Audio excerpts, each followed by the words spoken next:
Okay, so now, at this point, I've verified that it's on the correct way. Rotation is going the right way. Now I can start working my tube back in.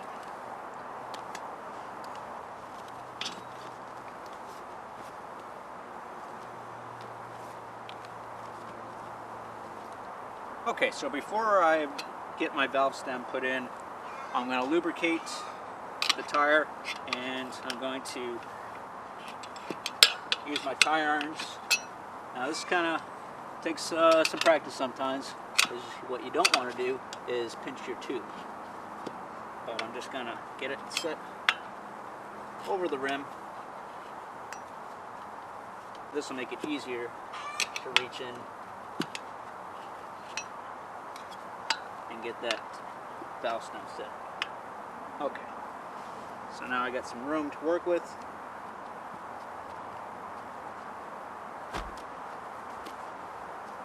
I can see, and I pull my valve stem straight through. I'm going to loosely secure it so that it doesn't slide out on me.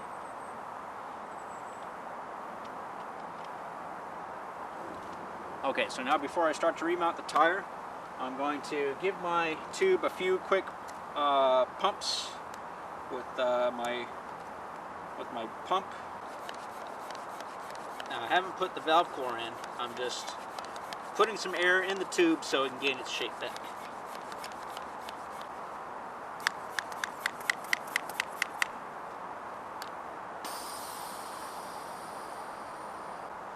So again, a little bit of lubricant. And I'm going to work from the valve stem and work my way around.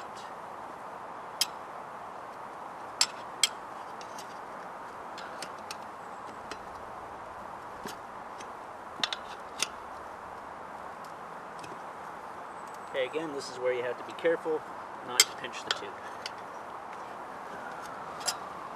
Don't worry about the rims. This is an adventure bike, it's not supposed to look pretty.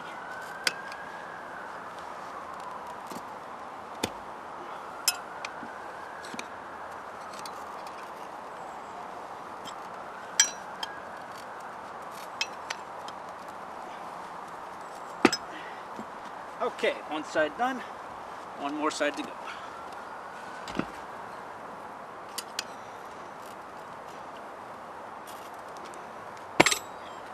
Okay, our tire is on. Alright, so the next thing I'm going to do is I'm going to put my valve stem back in, and I'm going to pump up my tire. I'm not going to wait until I get my tire mounted to check and see if I made any pinches in my tube, because then I'd have to take the whole thing off and fix the tube. At this point, I've done inflating the tire, and I've overinflated it, and that's on purpose, so that the bead sits on the tire. So now I'm going to take my 12mm box wrench, and I'm going to tighten up. Okay, first things first, I have to put my spacers back on. I've inspected these spacers and they're getting a little worn and cracked, so the next time I'm up at the BMW dealer, I'll ask for some new ones. So now I'm going to mount my tire back onto the bike. This is always the most fun part because sometimes it's a pain to get everything to line up. First thing you have to do is make sure that your brake pads are spread out apart and roll the rotor.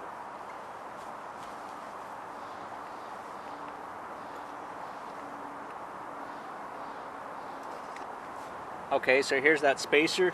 This is always a fun part. This has to go right in here, and you have to try and keep it in there while lining everything else up. And there's another spacer on the opposite side that has to line up as well. All of this has to get sandwiched together in unison in order for the wheel to go on.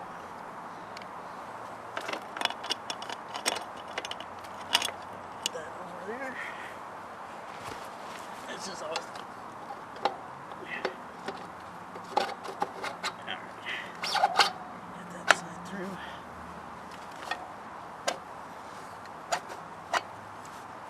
again, this is why it's important to check your tire, inflate your tire before you put it on, because you can see how much fun this is trying to get this.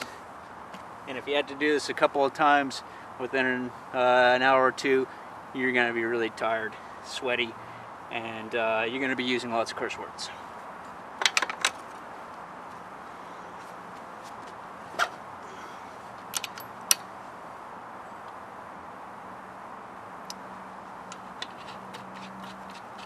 Okay, so now I'm going to adjust the chain. As you can see, it's very loose.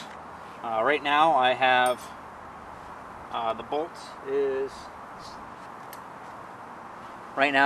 slightly loose. I'm going to snug that up just a little bit. This is a little trick in tightening up your chain is that you want to kind of snug it up that axle bolt a little bit, because if you have it completely loose, when you adjust your chain using the chain adjusters on both sides, when you go to tighten down that axle nut, you're going to find that your chain is too tight. So preliminary, I'm just going to snug it up a little bit, and then I'm going to start to adjust my chain. The manual says that you're going to adjust your chain unweighted on the side stand, and that's what I'm going to do. Okay, so I'm on my side stand. There's no weight on the bike right now, and I'm going to check to see if I have 35 to 45 millimeter play on the chain. It's very important that you make sure that you have even space on both sides of the tire, that the tire is lined up straight with the bike. Rule of thumb on your chain is that 35 to 45 millimeter. If it's touching the swing arm, then it's too loose. If it's just barely before touching the swing arm, that's about right. Okay, another quick check with the caliper. Again, you don't have to use a caliper. You can eyeball it if you're on the road and you don't want to carry as many tools. Then that's fine. Okay, so we're looking pretty good. So now I'm going to tighten up.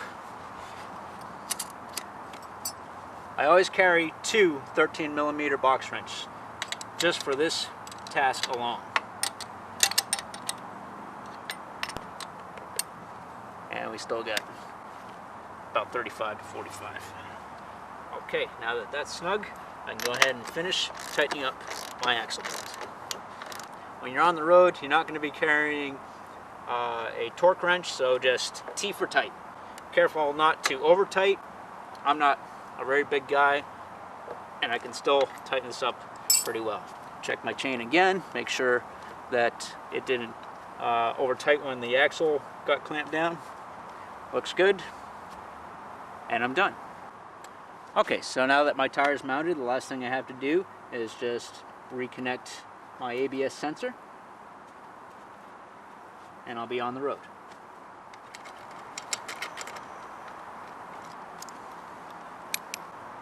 Again, you don't want to tighten this too much, just hand tight, snug is fine. So there you have it, changing the tire on the BMW F800GS. It's an easy task to do. You can do it at home. You don't need a lot of tools. All you need to have is a little bit of knowledge and a little bit of patience, and you'll be on the road. Safe riding, and keep the rubber side down.